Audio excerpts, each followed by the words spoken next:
So Mr. Samurai Viking Joe has sent me another parcel. What's in this one? What can appear too many games? He has too many games.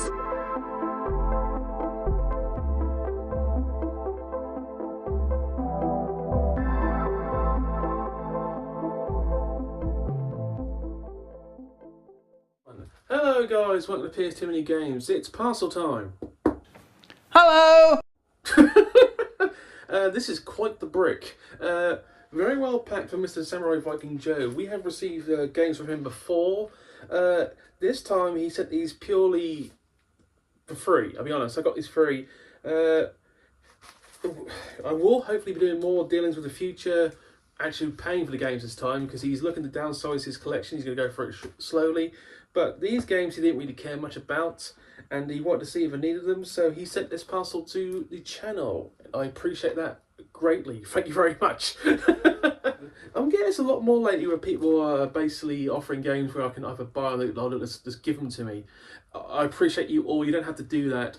Only do that if you really want to. I must emphasise that, because I honestly, I can find most of these games my own way, and I will, hopefully.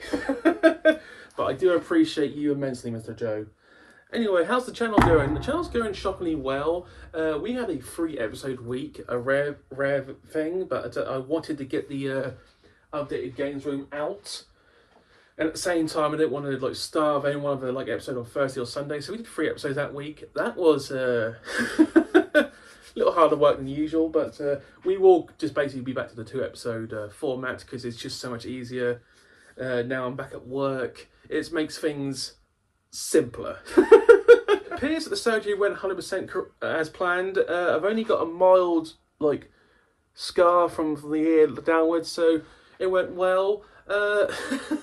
So apparently when they had the surgery, the plan was to cut from the side and remove what they needed, but they also went through my nose and removed my nasal tract at the same time, because it made it a little more complicated. They found out when they went in there, so it took longer to heal than I expected, but at least it's healed now and we can move on with my mundane life.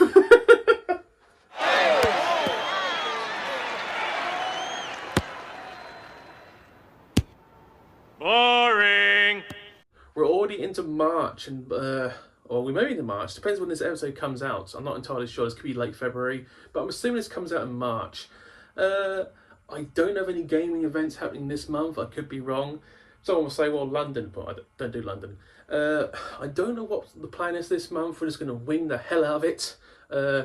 Once I eventually order that CX that I keep mentioning to order all the time, I'm going to look at more eBay, because it's time to buy games that CX just don't have, and it's time to start searching for the really obscure stuff.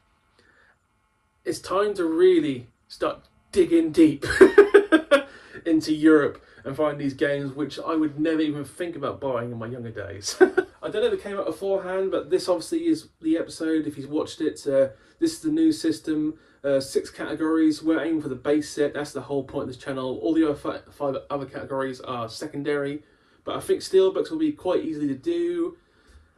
Plats will be hard. I think special editions would be quite achievable. The other 3 bundles, multi-packs, that's going to be incredibly hard to do. So we'll see what gets thrown at us, what luck we have. It's going to be a long journey here at Appears Too Many Games, and I'm looking forward to it. Hilariously, I kind of forgot I bought a game from CEX White Rose Leeds. So I did film it, but I kind of forgot I filmed it 2 weeks ago. I uploaded it and I kind of forgot it.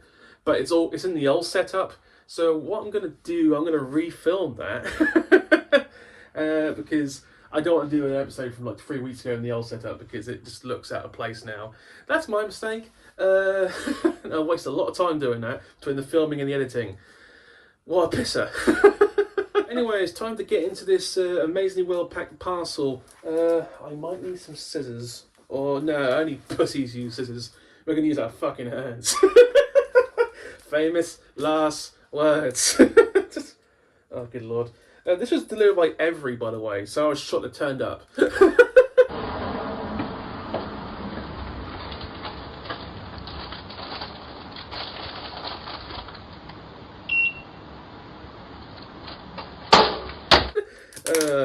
Obviously, I think, was it 2 Christmases ago, where it's basically got too much demand and they fucked up a lot of people's Christmases.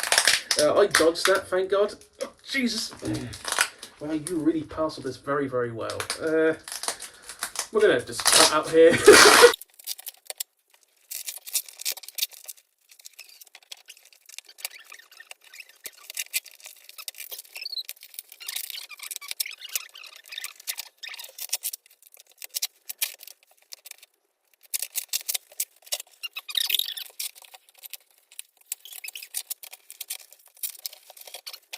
And we're finally through. This is legit taking me 3 minutes to 4 minutes to open this, and oh good lord, very nice. Okay, empty boxes. Make sure. Just gonna put that down the side for now. So there is 7 games here. I think I'm trying to remember. I wasn't entirely sure what I needed and what I didn't, but there's one game I definitely need here on top. So worthwhile and incredibly worthwhile. Let's put the commercial here. I'll see you on the other side. Some people will do anything to take their favorite video games everywhere they go. But now Tiger gives you all the fun and excitement of your favorite arcade game in the palm of your hand. Games like Shinobi, the ultimate ninja must defeat 7 terrorists through 4 exciting levels of play to free the kidnapped children of world leaders. Also coming soon from Tiger, Jordan Bird, Simon's Quest, Double Dragon, Marble Madness, and more. Tiger LCD Video Games. Welcome back, guys. Now it's the second time. We've got to get through bubble wrap. Dear God. I'm glad they turned up the One Piece, but at the same time, it's like, bubble wrap, my mortal enemy. Oh, damn it. Oh, progress has been made, I think. Okay. You bubble wrapped every game, Case. That's awesome. Thank you, Mr. Samurai Joe. Viking Samurai Joe. I'm getting your name wrong, I'm sorry. I don't know why, I seem to remember as Viking Samurai Joe. So there was one game I actually did own, and I just my hand crossed it off, so I apologise, but the King of Clubs I actually do own. Didn't realise that. So that one I go on a pile over there. I've think I told you before, sometimes I buy games of CXs I've already owned because I forgot to take them off the list, or I took gamble because I can't remember. There's like 2 games over there in a pile that I got to just trade back in. Sorry about that, I generally thought I needed that. But the other 6 games I do need, so you've done me a massive favour, Mr. Joe. By the way, if I'm saying Joe, I mean Joel, Samurai Viking Joel. It's either Joe or Joel, but I think it's Joel. So I keep Norfolk accents like lisp issue. Anyway, let's get into them in no particular order. So basically all 6 games come with manuals. We made sure of that. First one, Tokyo Extreme Racer. Actually, imagine it's a racer. I thought you would. Mr. Joe has put bar up on the inside to cushion the disc between the manual. Top quality stuff, sir. It's a racing game, I imagine. Obviously, Japanese racing game. A lot of Japanese racing games in the PS2. No grandstands, no checkered flag. Just pure head-to-head competition.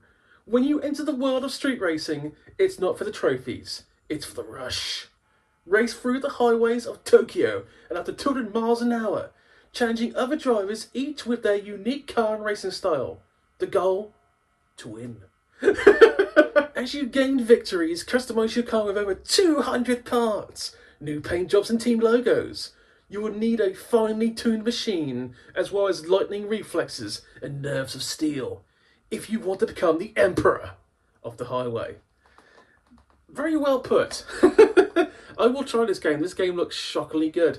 I am a big fan for like Japanese tuned cars from the early 2000s, from your Supras to your late Skylines to your all your Honda Civics. I mean, yeah.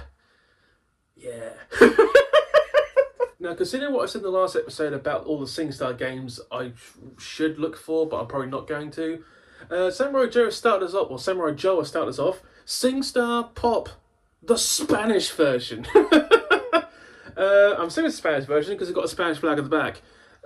Yes, once again, this feels like the Spanish version. There we go. SingStar, the popular Español. Alright, no, I don't really have offended anyone by that one. I would read the back, but it's in Spanish. But yes, honestly, when I get given games like that, well, maybe I should try and do that. Oh, it's going to cost so much money for the same stuff. I don't know. I'm still differing on that one, but I appreciate it. It will go be part of the collection. So, you know what I have to do? I'm going to have to get like a SingStar's going to have to get its own rack to keep track of what's what. Yeah, that's the way I'm going to have to go, isn't it? Fuck it. By the way, for clarity, everyone with manual and everyone has bubble wrap in the middle. So yes, Mr. Samurai Viking Joel was a very good collector. He knows what he's doing. Next game, NHL 2K3. Do not laugh. This is a shockingly hard game to find. Some of the earlier shovelware sports titles are some of the really games I'm struggling to find, and I've still got a lot of sports titles to find. Put it that way. We are over 3/4 of the way through, and I've still got a lot of sports titles. Just saying. Anyway, it's hockey. The complete game, the complete player. I mean, it's got nothing to do. It's got nothing. It says nothing on the back. It's just like bigging up ESPN. Just talking about how good the game looks. Oh, natural camera transitions, cutscenes, and overlay graphics. It's like, wow. I would splice game footage with this, but like SingStar, I'm not going to bother because we all know it's just hockey. It's just hockey. But I appreciate it. I need that. Thank you very much. Number 4, another sports title that is so hard to find. International Superstar Soccer 2. We have 1 and we have 3. Now we've got 2. Made by Konami. I believe these are the guys who used to make it in like Super Nintendo and N64. I used to have a game, the original one. Good lord, I forgot what it's called. I think it's made by the same people. International Super Soccer anyway. But there's 3 versions of that, right? There's the European version. There's 3 different openings to that game. I think the American version probably got the same as the European version, I'm not quite sure, but I obviously have the British version. That game actually played well as a boy, one of my favourite football games, and I still play it occasionally. Not easy though, it's not easy. But anyway, they continue that with these games on the PS2. So thank you once again for giving me this, because once again, hard to find. Hard to find some of this. Now the last 2, one of them really hard to find, and I'll explain in a second. Why? Game number 5, Energy Air Force. Apparently a new release. 505 Street game. For a long time I thought I owned this. And I'll explain why. Bear me a second. Because you look at the shelf and you'll see this game. Energy Air Force, right? Energy Air Force Aim Strike. They're actually 2 separate games. I didn't realise that until I saw a screen once, like, oh! So I was like, I better start looking for that then. Good lord. But anyway, this game I have no knowledge of. Wow, big ass text in the back. Take a seat on the ultra detailed combat airplanes and train your skills to take active part to dangerous missions. Yeah, take active part to dangerous missions all over the world. That sounds wrong, but that's what it says. Stunning detailed cockpit. 5 different replay areas. Wow. Wow. Oh, good lord. I mean, 505 games are hit and miss. Some of them are fantastic, some of them are awful. This feels like a miss to me. Someone's going to tell me. Actually, I think you'll find it's a fantastic game, and you, sir, are ignoramus. Fair. Final game actually is shockingly hard to find. It's not expensive, it's just shovelware. A long time ago, from Last Level Games, we bought the magnum opus that was Clever Kids Pony World. I can tell it's from Last Level Games because it's got the red sticker on the front. I paid a £16 for it. What I didn't realise is that it's actually a shockingly hard game to find. Now we've found its brother, the even more magnum opus, Clever Kids Dino Land. Midas, you've cracked it again. Welcome to Jurassic Park.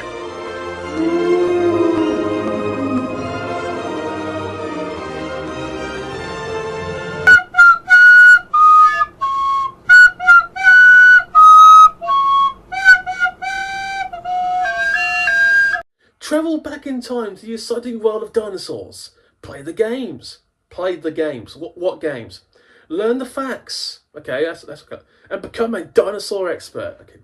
Dino Land features a whole host of fun and educational games. Question mark. Build a dino puzzle, test your math, learn dino facts, and much, much more. I am massively happy about maths because, okay, Adam's opinions. Here we go. The two most important things you should learn in school is English and mathematics. Simply put, learn to read and write, learning grammar, which a lot of us fail, including me, and mathematics. If you have both of those, you will succeed in life, generally. Everything else is a luxury extra which will help your career. They say science is super important. It really isn't in like normal life. As long as you know what things blow up and that kind of stuff, it's really not. That's a luxury. And they'll say it's super important. I never found that to be true. Biology, chemistry, physics, the three sciences apparently, right? You haven't really got to learn about physics to understand how it works. I mean, rock is stronger than me, that kind of stuff. Chemistry, yeah, that's probably important with certain aspects, like don't do this, it will blow up, that kind of thing. That's probably, yeah. Biology, you kind of learn that when you get older, when you start fucking things. So, that's how it works. Sorry. And other things, yeah. People say it's a necessity. It's not a necessity. It's probably the third important thing, but the first two are the most important parts. Maths and English. Science is like a high secondary luxury. Then obviously you've got the other lessons. Like, I'm a big history buff. I love history. You learn things from history. History is actually more important than most subjects because if you don't learn from history's mistakes, you're going to repeat them. Simple as that. Geography also is not needed, but can be valuable, but not as important as history. I've learned most of like the map from war games. I can tell you like cities where what countries they're from, that kind of stuff. And then other subjects, obviously that it depends what you want your career to be. Luxury, obviously, if you want to be part of sports, you do like PE, that kind of stuff. Religious education, give or take. If you don't care, if you're an atheist like me and don't care about religion, I don't bother. I respect people's beliefs. Just not for me. Simple as that. I actually use religious education as a means to go in the library and do my homework and study for other things I was more appreciative of. That is an actual fact. In the last year, my GCSE years, I did not attend one religious education lesson because in the 3 years in high school, I realised, yeah, I was learning like fun facts, but it wasn't going to actually help me in real life. When you're an atheist, if you understand what I mean. And for those who don't know what atheism is, I don't believe in God, and I'm never going to be part of any kind of religion and cult. I respect people's beliefs in religion as such, just don't push it on me, that's all I'm saying. But that is true. I use RE to go in the library, sometimes read books, try to educate myself in other things, but do homework and try and better myself in other ways. And then what I did do with it, I went to college and studied animal care. I do have a national diploma in animal care, with distinction of farm animals. But, yeah, not mistakes. I made choices and, I mean, I could go back to learning about animals, but I've forgotten so much, it's unreal. But you learn a lot of hard facts through just living life. So, school's there to prepare you for it. It's what you do afterwards that makes the difference. And I cannot believe we just went so deep on this episode. Sorry. Anyway, Dinoland. Happy to have it. Anyway, thank you, Mr. Samurai Viking Joel. These 6 games I needed, and that's honestly a fantastic gift. Thank you very much. When you decide that, when you go for your downsizing, we'll speak, and then anything money will be exchanged, hopefully. So, anyway, thank you very much. That's it for this luxury episode. Thank you guys. Please comment and subscribe. Sorry I went a bit hard on the education bit at the end there. A lot of people do say that they like the fact that there's no fake in this channel. I don't think there is at the moment, but it's like, I try to be as real as possible, and that last diatribe into like education, that was about as real as I get. So anyway, thank you for watching, guys. Have a good day. I'll see you later. Bye.